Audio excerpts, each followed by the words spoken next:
लोग सत्ता में रहे हैं, कभी किसी के ऊपर एक चवन्नी की बदनवानी का दाग नहीं है। आज यादव के ऊपर हो रहे जुल्म पर अखिलेश यादव की हैसियत नहीं है कि मुंह खोल सके। क्यों? अखिलेश यादव ने अपने दौर इक़्तिदार में तमाम बेईमानियां, उन बेईमानियों के हिसाब से डरने के लिए, जेल की सलाखों से बचने के लिए यादव के इंसाफ की बात नहीं कर पा रहे हैं। दलितों के साथ जुल्म हो रहा है, मायावती उनकी आवाज नहीं उठा रही है। आज दलितों की आवाज उठाने वाला कोई रहनुमा है, वही जनाब बरिस्टर सुद्दीन ओवैसी साहब है।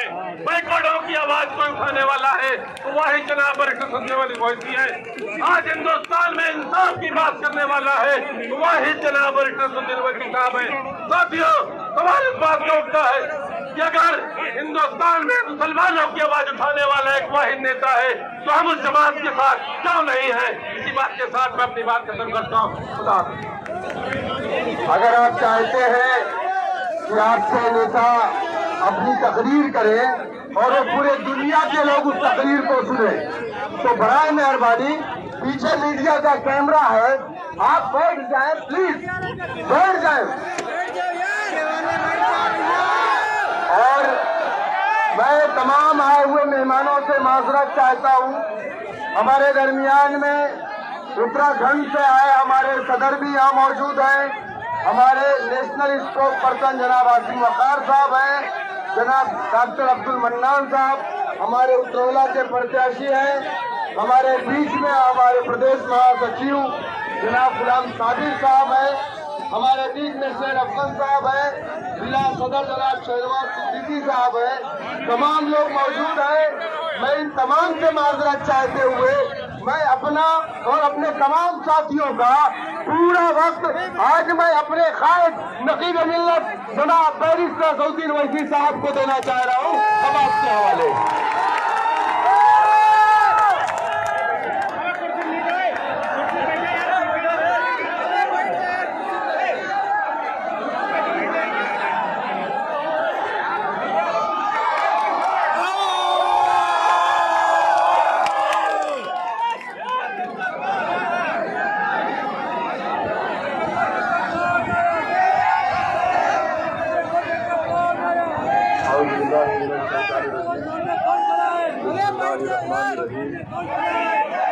अस्सलाम वालेकुम वरहमतुल्लाहि वबरकातुहू।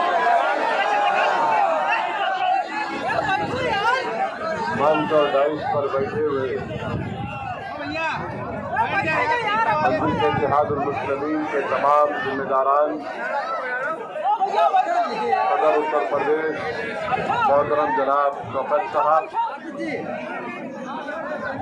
हमारे स्पोक्स पर्सन आसिफ वकार साहब, उत्तरौला से मेरे भाई डॉक्टर साहब जो मजलिस इत्तेहादुल मुस्लिमीन के उम्मीदवार हैं, रुदौली के तमाम मजलिस के जिम्मेदारान, मौजूद हाज़रीन इकराम, बुजुर्गान मिल्लत, मेरे गयूर नौजवान साथियों, मैं आप तमाम का शुक्रगुजार हूँ कि आप लोगों ने अपना कीमती वक्त निकाल कर आज के मीटिंग में शिरकत की।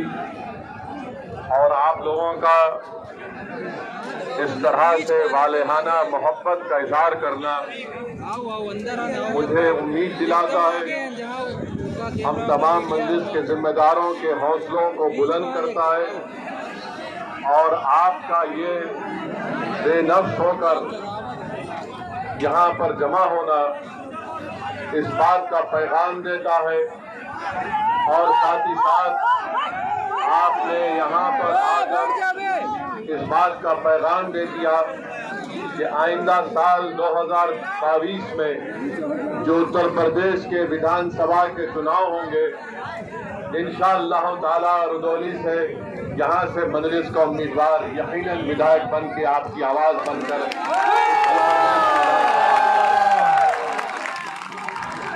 मेरे अजीज दोस्तों, मेरी इज्जतदार माँ और बहनों, मैं ज़्यादा वक्त आपके दरमियान में नहीं रहूँगा, बस चंद अहम बातें आपसे कर यहाँ से रुखसत हो जाऊँगा। मजलिस आने वाले विधानसभा के चुनाव में पूरी ताकत और पूरी तैयारी के साथ जनाब मोहतरम शौकत अली की क़यादत में विधानसभा के इलेक्शन को लड़ेगी। ये बात मैं इसलिए कह रहा हूँ कि जो मजलिस के मुखालिफिन हैं वो इस बात को समझ लें कि ये वो मजलिस नहीं है जो 2017 में विधानसभा के इलेक्शन में हिस्सा ली थी। इस 5 साल के अरसे में मजलिस ने अपने संगठन को मजबूत किया। मजलिस का पैगाम उत्तर प्रदेश के घर घर पहुंच चुका है। मजलिस ने अपनी तंजीम को अपने जमात के लोगों की मेहनत और जुस्तजू की बुनियाद पर पहले से ज्यादा आज उत्तर प्रदेश में मजबूत है। और हमारा आपको यही पैगाम है, यही आपसे इल्तिजा और गुजारिश है कि उत्तर प्रदेश में मजलिस की पहली कोशिश ये है कि यहाँ से आपकी मुस्लिम अक़लियत की एक सियासी लीडरशिप बने। मैं आपको ये बात बताना जरूरी समझता हूँ कि उत्तर प्रदेश भारत का सबसे बड़ा स्टेट है, प्रदेश है। यहाँ पर हर बिरादरी की, यहाँ पर उनकी एक सियासी ताकत है, उनकी एक पहचान है।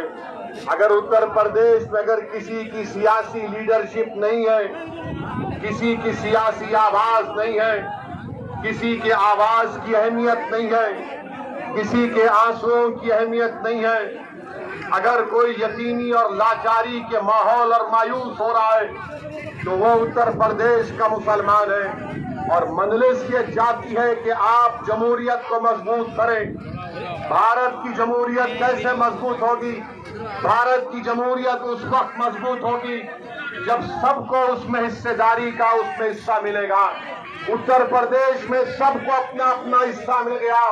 अगर किसी के साथ इंसाफ नहीं हुआ, किसी को उनका हिस्सा नहीं मिला, तो मैं ये साफ तौर पर कह रहा हूं कि उत्तर प्रदेश के मुसलमान हैं जिनको अभी तक उनका हिस्सा नहीं मिला। और क्यों नहीं मिला? इसलिए नहीं मिला कि आपने पिछले 60 साल से सेकुलरिज्म के झूठे वादे पर आपने मुख्तलिफ पार्टियों को वोट किया। कभी आपने कांग्रेस को वोट किया, उनको नेता बनाया, विधायक बनाया, सांसद बनाया, मुख्यमंत्री बनाया, कभी आपने उनको प्रधानमंत्री बनाया, कभी आपने बीएसपी को वोट दिया, उनका मुख्यमंत्री बनाया, आपने समाजवादी पार्टी को वोट दिया, उनका मुख्यमंत्री बनाया। मगर आप अपने दिल पर हाथ रखकर सोचिए कि आपका पूरे उत्तर प्रदेश में आपका कौन है नेता, कौन है आपकी आवाज, कहाँ है आपकी सियासी ताकत? आज उत्तर प्रदेश में आपके वोट की अहमियत नहीं है, आपके आंसुओं की अहमियत नहीं है, आपके मसाइल की अहमियत नहीं है। मैं ये कहने पर मजबूर हूँ कि उत्तर प्रदेश में अगर सबसे कम पढ़े लिखे अगर कोई है तो मुसलमान है। आखिर क्यों कम पढ़े लिखे मुसलमान है? क्या इसका जिम्मेदार असदुद्दीन ओवैसी है? अगर उत्तर प्रदेश में सिर्फ 2% बच्चे ग्रेजुएट होते हैं तो क्या उसका जिम्मेदार असदुद्दीन ओवैसी है? उत्तर प्रदेश में मुसलमान आउट ऑफ स्कूल चिल्ड्रन है, जो स्कूल के बाहर है, जिनकी उम्र स्कूल में तालीम हासिल करने की है, वो 60% है। उसका जिम्मेदार कौन है? उसका जिम्मेदार क्या असदुद्दीन ओवैसी है? उत्तर प्रदेश की जेलों में सबसे ज्यादा अगर दलित भाइयों के साथ अगर कोई अंडर ट्रायल है तो मुसलमान है। इसका जिम्मेदार कौन है? इसका जिम्मेदार किसी हद तक हमको भी अपने गिरबान में झांक कर देखना है। मैं आपको पैगाम देने आया हूं मेरे अजीज दोस्तों और बुजुर्गों, यकीनन फिरका परस्ती को हराना है, फिरका परस्ती को हराना है। मगर फिरका परस्ती को हराने का मतलब ये नहीं है कि आप खुद हार जाएंगे। फिरका परस्ती को हराने का मतलब ये कि आप जीतेंगे, तभी जाकर बीजेपी को शिकस्त होगी। अगर रुदौली से मजलिस का उम्मीदवार एमएलए विधायक बनेगा तो यकीनन बीजेपी को यहाँ पर हम शिकस्त दे पाएंगे। मेरे अजीज दोस्तों और बुजुर्गों, रुदौली में मैं यहाँ पर खड़े होकर दिल की अमीर गहराइयों से, हमारे इश्तियाक अहमद साहब एक एमएलए हुआ करते थे, भट्टी समाज से उनका ताल्लुक था, मैं उनको खराज अकीदत पेश करता हूं। आप बताइए, कोई नाम नहीं लेता इश्तियाक साहब का, और फिर मजलिस पर इल्जाम लगाया जाता है कि मजलिस इत्तेहाद और मुस्लिमीन वोट काटने के लिए आती है। मेरे अजीज दोस्तों और बुजुर्गों, मजलिस किसी को काटने को नहीं आती, मजलिस जोड़ने को आती है और मजलिस ये काम करके रहेगी इंशाअल्लाह ताला। मेरे अजीज दोस्तों और बुजुर्गों, अभी हमको यहाँ के जिम्मेदारों ने बताया कि जो ओवर ब्रिज है रुदौली का,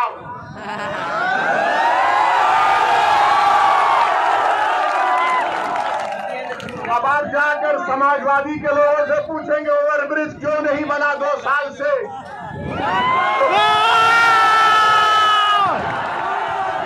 5 साल से, तो बोलेंगे ओवैसी यहां से गया था इसलिए नहीं बना। ओवर ब्रिज नहीं बना और जो मुख्यमंत्री बाबा है, बाबा को भी पता नहीं है। बाबा को बोलेंगे ओवर ब्रिज तो बाबा बोलेंगे नाम बदल दो उसका। यानी हमारा हाल ऐसा हो गया है। और फिर ओवर ब्रिज नहीं होने की बिना पर हाईवे पे आने के लिए लंबा सफर 10 किलोमीटर का करना पड़ता है। और दूसरी बात यह है कि यहाँ पर जो कम्युनिटी हेल्थ सेंटर है माशाल्लाह खंडेर में तब्दील हो चुका है। मेरे अजीज दोस्तों और बुजुर्गों, पाइपलाइन के लिए रोड खोद दी गई है, मगर ये विकास हो रहा है बाबा के दौर में। बाबा के पास एक ही फार्मूला है, जाके बाबा को बोलिए सर बोले नाम बदल दो काम हो जाएगा। फिरोजाबाद में 50 बच्चे डेंगू से मर गए, 50 बच्चे। क्या नाम बदलने से बच्चे मरना बंद हो जाएंगे? मेरे अजीज दोस्तों और बुजुर्गों, फिर ये आपके रुदौली में मेरे पास रिकॉर्ड है। ये अखिलेश भी नहीं बोल सकते, ना कांग्रेस ना बसपा के लोग बोल सकते हैं। वो सिर्फ आपको बोलेंगे वोट डालो, वोट डालो, हमको वोट डालो। मगर हासिल क्या हुआ बताइए कि उत्तर प्रदेश में माइनॉरिटीज के लिए, जिसमें मुसलमान भी शामिल हैं, 2019-20 में मोदी सरकार ने बाबा की सरकार को 116 करोड़ रुपए दिए कि मुसलमानों के उन गांवों में जहां पर 25% माइनॉरिटी रहते काम कराओ, स्कूल बनाओ, अस्पताल बनाओ। 116 करोड़ दिए गए और जिसमें से बाबा की सरकार ने, महाराज ने सिर्फ 16 करोड़ खर्चा किए। और महाराज बोलते, मोदी बोलते सबका साथ, सबका विकास, सबका विश्वास। 116 करोड़ में सिर्फ 16 करोड़ खर्चा किए गए। दूसरी बात कि रुदौली तहसील में क्या कोई हायर सेकेंडरी स्कूल है? गवर्नमेंट का है, क्यों नहीं है? क्या हमको हमारे बच्चों को स्कूल में पढ़ाने का शौक नहीं है? क्या आप अपने बच्चों को तालीम दिलाना नहीं चाहते? क्या अपने बेटियों को पढ़ाना नहीं चाहते? पेरेंट्स बोलेंगे नहीं, मुसलमान बच्ची को नहीं पढ़ाना चाहता। अरे दिमाग तेरा खराब है, हम पढ़ाना चाहते, काबिल बनाना चाहते, ताकतवर बनाना चाहते अपनी बेटियों को। इनको अफगानिस्तान के लड़कियों पर जुल्म की बड़ी फिक्र है, मगर रुदौली में बच्चियों के पढ़ने के लिए स्कूल नहीं है। ये इनका दोगला दोहरा चेहरा है। और फिर आप देख लीजिए कि फिर उत्तर प्रदेश की बाबा की सरकार ने कहा कि कोविड आया तो मई में फैसला किया कि ऑनलाइन स्कूलों को स्कूल में तालीम दी जाएगी। आपको मालूम मेरे भाई, आपके रुदौली में कितने टीचर को कंप्यूटर इस्तेमाल करना आता?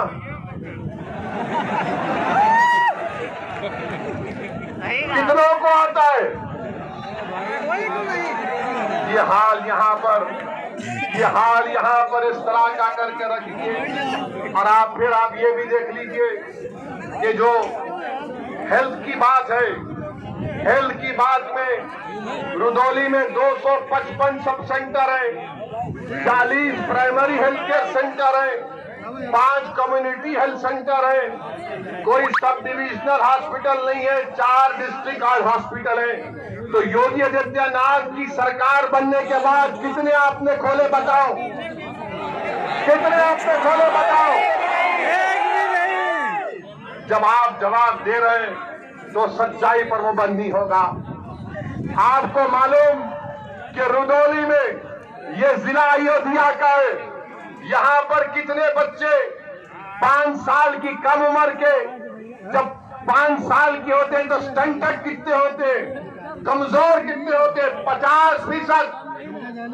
बाबा से जाकर पूछिए, महाराज से, तो बोलेंगे ये फिरका परस्ती की बात कर रहा हो ऐसी। मैं चैलेंज से कह रहा हूं कि 50% 5 साल के कम उम्र के बच्चे स्टंटेड है अयोध्या डिस्ट्रिक्ट में। कौन सी हुक्मरानी बीजेपी उत्तर प्रदेश में कर रही?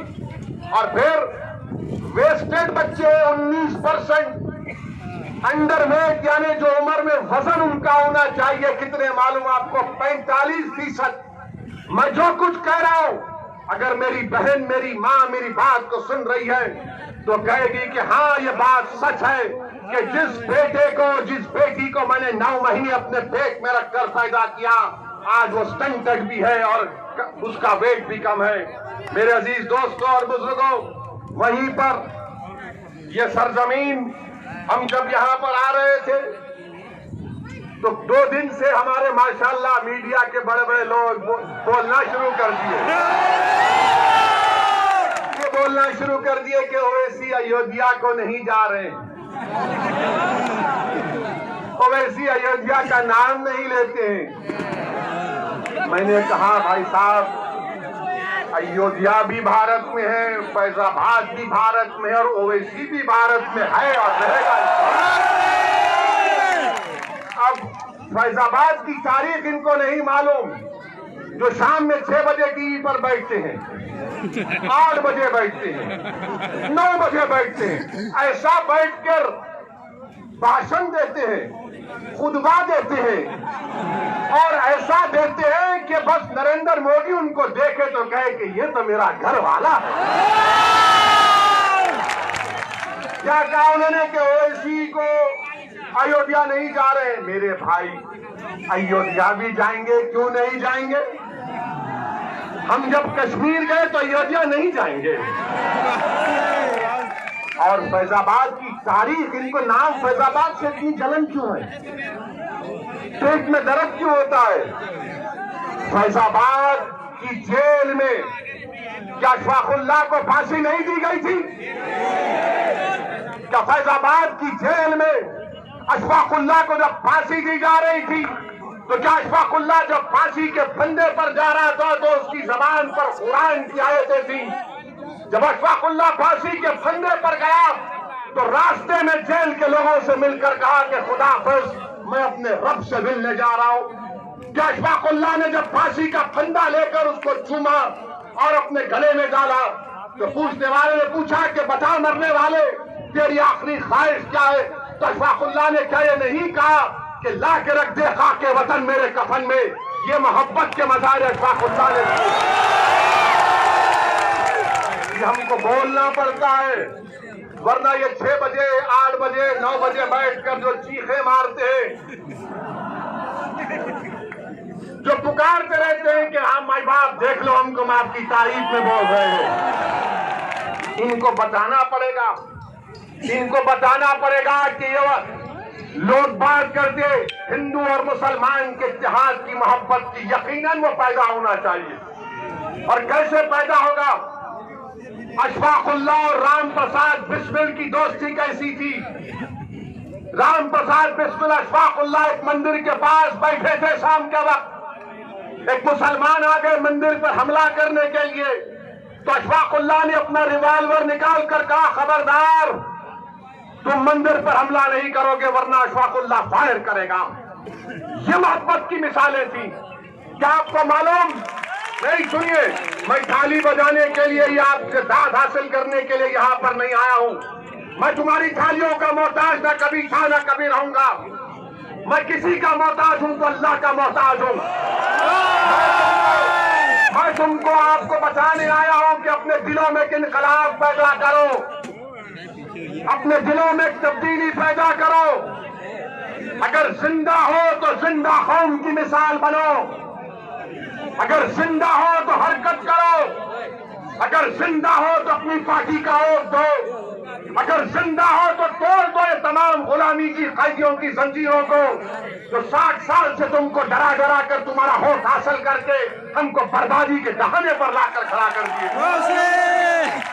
मेरे अजीज दोस्तों और बुजुर्गों, अशफाकुल्लाह शहीद को एक मुसलमान जेलर जाकर अशफाकुल्लाह से कहता है कि अशफाकुल्लाह, तुम गवाही माफी बन जाओ, तुम ये तमाम जो दीगर हिंदू हैं जिन पर काकोरी ट्रेन का मुकदमा हुआ, तुम उनके खिलाफ बोलो। तो अशफाकुल्लाह ने कहा, मैं एक मुसलमान हूं और बाकी मेरे साथी हिंदू हैं। मैं अपने आप को गिरने नहीं दूंगा, ना अपनी कौम को गिरने दूंगा। मैं अंग्रेजों के खिलाफ था और रहूंगा। मेरा ख्वाब है कि मुल्क आजाद हो। मैं आज रुदौली में खड़े होकर आप तमाम से अपील कर रहा हूं कि अगर हम अशफाकुल्लाह के ख्वाबों को पूरा करना चाहते हैं, अगर हम राम प्रसाद पंडित राम प्रसाद बिस्मिल के ख्वाबों को पूरा करना चाहते हैं, तो अशफाकुल्लाह ने ये ख्वाब देखा था। अशफाकुल्लाह ने ख्वाब देखा था कि मुल्क जब आजाद होगा तो यहाँ पर सबको उनका हिस्सा मिलेगा। अशफाकुल्लाह ने ख्वाब देखा था कि मैं फांसी के फंदे पर चढ़ जाऊंगा, 27 साल की उम्र में अपनी जवानी को इस मुल्क पर कुर्बान कर दूंगा, मगर आने वाले नौजवानों का मुस्तकबिल खराब नहीं होगा। नौजवानों, रुदौली के गयूर नौजवानों, उत्तर प्रदेश के मेरे गयूर नौजवानों, तुमको अशफाकुल्लाह के ख्वाबों को पूरा करना है।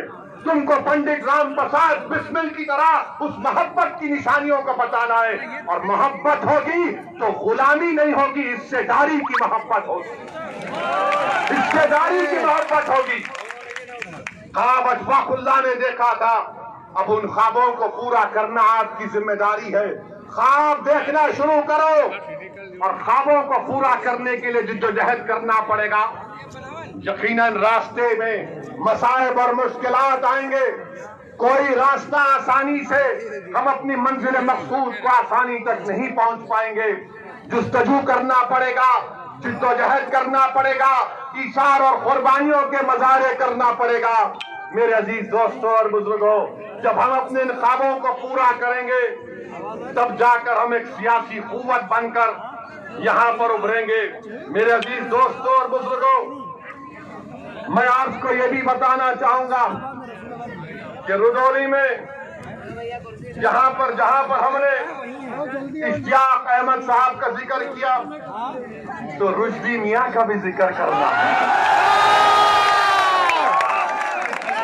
मैं उनके खिलाफ नहीं हूं, बिल्कुल नहीं हूं, वो हमारे भाई हैं, दोस्त नहीं, हम जानते भी नहीं हैं उनको। मगर मैं समाजवादी पार्टी से पूछना चाहता हूं, समाजवादी पार्टी के अखिलेश यादव ये कहते हैं कि ओवैसी की जबान से जो अल्फाज निकलते हैं वो बड़े कड़वे होते हैं। अखिलेश यादव आ जाओ रुदौली में, तुम एक तरफ मैं एक तरफ, इस जनता को बात करेंगे, बोलेंगे कौन सा। तुम डराने की बात करते हो, मैं उम्मीद दिलाने की बात करता हूं। तुम भगाने की बात करते हो, मैं कहता हूं पीठ नहीं सीना दिखाओ। तुम जहालत की बात करते हो, मैं इल्म की बात करता हूं। तुम डराने की बात करते हो, मैं इत्तेहाद की बात करता हूं। ये मजलिस इत्तेहाद उल मुस्लिमीन का पैगाम। और यहाँ पर आप जानते हैं कि पहली मर्तबा अब्बास अली जैदी रुश्दी मियां जब हारे तो 1000 वोट से हारे। 5 साल के बाद जब 2017 में इलेक्शन हुआ तो रुश्दी मियां 31,000 वोट से हार गए। मैं तो नहीं रहा था ना अखिलेश। तो यादव ने, रुदौली के हमारे यादव भाइयों ने फैसला किया कि समाजवादी तो यादवों की पार्टी है, अखिलेश यादवों का हमारा नेता है, मगर रुदौली से यादव नहीं है, रुश्दी मियां है, इसलिए हम बीजेपी के यादव को वोट देंगे। ये हकीकत है ना, ये सच कह रहा हूं ना मैं? क्या मैं सच कह रहा हूं? क्या मैं झूठ कह रहा हूं? तो फिर आप 22 के चुनाव में क्या करेंगे? फिर आप किसको वोट देंगे? आप किसको वोट देंगे? आप ये काम करके दिखाना है, सिर्फ जज्बात में आकर नहीं कहना है, बल्कि कामयाब करना है अपनी पार्टी को। जिस तरह बिहार में हमारे 5 विधायक कामयाब हुए और बिहार में कामयाबी के बाद बिहार की विधानसभा में अख्तर ईमान की क़ियादत में मजलूमों की आवाज बनकर, कमजोरों की आवाज बनकर, यतीमों के इंसाफ के लिए मजलिस बिहार के विधानसभा में आवाज उठा रही है। जब यादव एक हो चुका है, बीजेपी के कैंडिडेट कराने के लिए रुश्दी मियां को राजिए। मेरे अजीज दोस्तों और बुजुर्गों, मेरी आपसे गुजारिश है कि मुत्तहिद रहिए, अपने वोट का सही इस्तेमाल करिए, डरने और घबराने की जरूरत नहीं है। ये समाजवादी पार्टी हो, बीएसपी हो, या फिर कांग्रेस हो या बीजेपी हो, इनको एक ही बात की तकलीफ है कि पूरे भारत में मुसलमानों की कोई पॉलिटिकल लीडरशिप ना बने। मैं यहाँ पर अपनी शोहरत के लिए नहीं आया हूं, अल्लाह जानता है। मैं आपको नेता बनाने के लिए आया हूं कि आपकी सफों से कोई कायद उठ जाए जो 1 साल 2 साल नहीं बल्कि रहेगी दुनिया तक तुम्हारी आवाज बने। और उस वक्त होगा मेरे अजीज दोस्तों और बुजुर्गों, जब आप अपनी पार्टी को कामयाब करेंगे, अपनी दुआओं से, अपने वोट से और पार्टी के पाबंद डिसिप्लिन सिपाही बनकर आप मजलिस के हक में अपने वोट का इस्तेमाल करिए। डरने और घबराने की जरूरत नहीं है। मुझ पर इल्जाम लगते हैं, मुझे कोई फिक्र नहीं, बहुत से इल्जाम लगते हैं मुझ पर, मगर याद रखो, जब तक अल्लाह असदुद्दीन ओवैसी को जिंदा रखेगा, इंशाअल्लाह ताला असदुद्दीन ओवैसी सच को और हक को बयान करता रहेगा। अल्लाह जब तक मेरे जिस्म में आखिरी सांस को रखेगा, मैं आपके हक के लिए लड़ता रहूंगा। मुझे नहीं मालूम कि मेरी जिंदगी का चिराग कब गोल हो जाए, मगर रुदौली के नौजवानों, उत्तर प्रदेश के गयूर नौजवानों, उत्तर प्रदेश के मेरी इज्जतदार माँ और बहनों, कौम और मिल्लत के जिम्मेदारों, मैं तुमसे भीख मांगने आया हूं, मुत्तहिद हो जाओ। आज तुमको मुत्तहिद होना है। ये फैजाबाद अयोध्या है। अगर कोई मुझसे सवाल करता है तो याद रखो, इसी अयोध्या में 6 दिसंबर को हमने भी देखा, सारी दुनिया ने भी देखा क्या हुआ। आज उसका जिक्र करने से डरते हैं सेकुलर पार्टी के लोग, जिक्र करने से डरते हैं, डरा डरा कर वोट हासिल करते हैं। अरे याद रखो, वो कौम जो नवासा रसूल को जन्नत का शहजादा मानती है, क्या वो कौम डरेगी इन लोगों से? क्या तुम डरोगे इन लोगों से? इंसान से नहीं डरना, सिर्फ रब्बे कायनात से डरने का हुक्म सिखाया गया। सिर्फ रब्बे कायनात से डरना है, किसी से भी नहीं, ओवैसी से भी नहीं। हाँ, अगर ओवैसी की जबान से अगर सच निकल रहा है तो उस पर गौर करो, उस पर गौर करो। अगर गलत है तो कोई बात नहीं, अगर सच है तो उसको कबूल करो। मेरे दिल में नहीं है, मेरी ताकत, मुझे अल्लाह ने इतनी ताकत नहीं दी है कि मैं तुम्हारे दिलों को मोड़ सकूं। दिलों को मोड़ने वाला तो रब्बे कायनात है। मेरे अजीज दोस्तों और बुजुर्गों, हिम्मत और हौसले को बुलंद रखिए। इलेक्शन जैसा करीब करीब आएगा। आज अभी हम प्रेस कॉन्फ्रेंस लिए, अतीक अहमद साहब जो 5 बार के विधायक हैं, 1 बार के सांसद हैं, वो आज मजलिस इत्तेहादुल मुस्लिमीन में शामिल हुए हैं। तो हमने उनका खैर मुकद्दम किया, वेलकम किया, और मीडिया के हमारे लोग आए थे लैला को सुनने के लिए। तो हम उनके सवाल करने से पहले उनको बता दिया कि भाई साहब, आप सवाल मत करिए, आपके दिल में जो जवाब है वो हम आपको बता ही देते हैं। हमने उनसे कहा कि बीजेपी उत्तर प्रदेश के जो एमएलए हैं, 37% बीजेपी के एमएलए के ऊपर क्रिमिनल केसेस हैं। 37%। हमने कहा 116 MP बीजेपी के भी केस है। और फिर हमने उनको ये भी बता दिया, ये शुरू हो जाके देखो बाहुबली को ला दिए, फुला को ला दिए। बल्कि जिस किसी का नाम अतीक होगा, शहाब होगा, मुख्तार होगा, वो गैंगस्टर होगा, बाहुबली होगा। और जिसका नाम प्रज्ञा, अजय, कुलदीप, संगीत, सुरेश, कपिल होगा, वो क्या होगा? लोकप्रिय नेता होता है। यानी अतीक का ताल्लुक एक कमजोर समाज से है। अगर अतीक का ताल्लुक एक ताकतवर समाज से होता, अगर अतीक अहमद मुजफ्फरनगर के कांड से पहले तकरीर करते या गोरखपुर में वो तकरीर करते, तो हो सकता कि महाराज उन पर केस विड्रॉ कर लेते, क्योंकि उत्तर प्रदेश के मुख्यमंत्री ने अपने आप पे से केस विड्रॉ कर लिया। और बीजेपी के 70 से शायद मुकदमे वापिस ले लिए मुजफ्फरनगर के कांड। तो मेरे अजीज दोस्तों और बुजुर्गों, ये तमाम इनके कारनामे हैं। मेरी आपसे गुजारिश है कि आपको डराया जाएगा बीजेपी से, मोदी से, योगी से। हम तो आए हैं उत्तर प्रदेश से बीजेपी को हराने के लिए इंशाअल्लाह ताला। मजलिस का मकसद ये है कि बीजेपी की सरकार ना बने, उत्तर प्रदेश से योगी दोबारा मुख्यमंत्री ना बने। क्यों ना बने?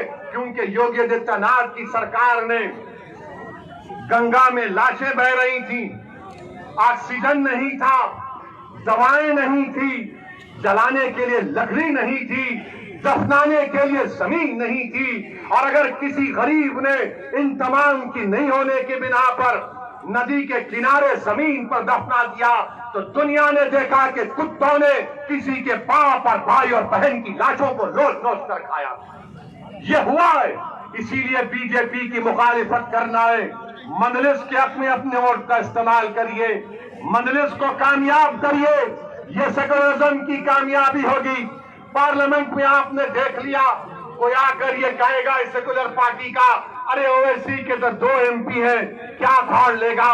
अरे भारत की पार्लियामेंट देखती है कि असदुद्दीन ओवैसी के साथ इम्तियाज जलील है, दूसरी तरफ मोदी के 300 हैं, मगर जब एक तुम्हारा भाई टोपी और दाढ़ी के साथ खड़ा हो जाता है तो 300 में दर्द शुरू हो जाता है। और हम किसी मजहब के खिलाफ नहीं बोले, आज तक ना बोलेंगे इंशाअल्लाह ताला। मैं तो मिसाल दिया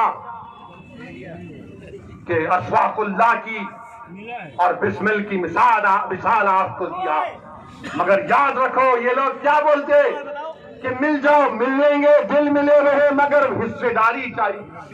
19% यादव हैं, 19% मुसलमान हैं, 9 या 10% यादव हैं, मगर मुख्यमंत्री आपका ही बनेगा और हमको चपरासी की नौकरी नहीं मिलेगी, हमारे बच्चों को स्कूल नहीं मिलेगा, वो ओवरब्रिज नहीं बनेगा, कुछ नहीं बनेगा।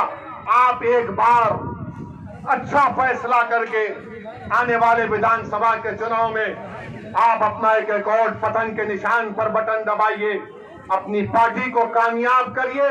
और लोग हमसे पूछते आप मिलते क्यों नहीं समाजवादी पार्टी से? हम उनसे कहते हैं जाके पूछो अखिलेश से, बात करने तैयार है, बात करेंगे। बोले BSP से बात करो, हम बोले पूछो, तैयार है, बात करेंगे। मगर अगर आप ये समझेंगे कि आपकी पार्टी में जो नाम निहाद मुसलमान हैं उनकी तरह तुम मुझसे बर्ताव करोगे तो भूल जाओ, मैं मरना पसंद करूंगा मगर अपनी इज्जत का सौदा नहीं कर सकता। बराबरी पे बात होगी, हिस्सेदारी की बात हो रही है। आप मुझे कोई खैरात नहीं देंगे, मेरा हक है, मैं हासिल करूंगा इंशाअल्लाह ताला। मेरे अजीज दोस्तों और बुजुर्गों, हिम्मत और हौसले को बुलंद रखिए। अच्छा, उत्तर प्रदेश के चुनाव आ रहे हैं तो इसमें अब शुरू हो जाएगा ये तालिबानी तालिबानी तालिबानी। सुना आपने? बोल रहे हर एक को। अरे हम तो बोल रहे हैं तालिबान को तुम बैन क्यों नहीं करते? हम तो मोदी जी से पूछे क्या तालिबान टेररिस्ट ऑर्गेनाइजेशन है नहीं है? बताओ देश को। अगर है तो डालो यूएपीए में, नहीं है तो अपने इन चमचों को खामोश बिठाओ। बोले जाते हैं हमारे सामने आकर नहीं बोलते, क्योंकि उनको हम पूछते हैं ये क्या है, ये क्या है। हम में और दूसरों में बहुत फर्क है। मेरे अजीज दोस्तों और बुजुर्गों, अपने हिम्मतों को बुलंद रखिए, डर को अपने करीब आने मत दीजिए। एक बार एक तब्दीली पैदा करो आप। ये तारीखी शहर है, यह औलिया अल्लाह की सरजमीन है। यहाँ पर हमारे बहादुरों ने अपनी तारीख को रकम किया है। दोबारा एक तारीख को रकम करिए। मैं सलाम करता हूँ आप तमाम को। मैं शुक्रगुजार हूँ हमारी सरदार माँ और बहनों का, बुजुर्गों का, कि आपने अपना कीमती वक्त निकाल कर हमारी बात को सुना। मैं फिर से आऊंगा, यह आखिरी मर्तबा नहीं आया। अगर सपा, बीएसपी, बीजेपी के लोग समझ रहे हैं कि दोबारा नहीं आऊंगा, मैं आऊंगा, बार बार आऊंगा, हर बार आऊंगा, आपके दिल में जगह बना कर जाऊंगा। और आप में से किसी को इंशाअल्लाह अल्लाह विधायक बनाएगा मजलिस के टिकट पर इंशाअल्लाह ताला। अस्सलाम वालेकुम व रहमतुल्लाहि व बरकातहू। रुदौली विधानसभा के प्रभारी संभावित प्रत्याशी जनाब शेर अफगान साहब और जिला सदर जनाब शहनवाज सिद्दीकी साहब सदर मजलिस का इस्तेमाल करेंगे मोमेंटो दे करके, फूल बना करके। आप तमाम का शुक्रिया। जलसे का इफ्तिताम हुआ। अस्सलाम वालेकुम रहमतुल्लाहि व बरकातहू।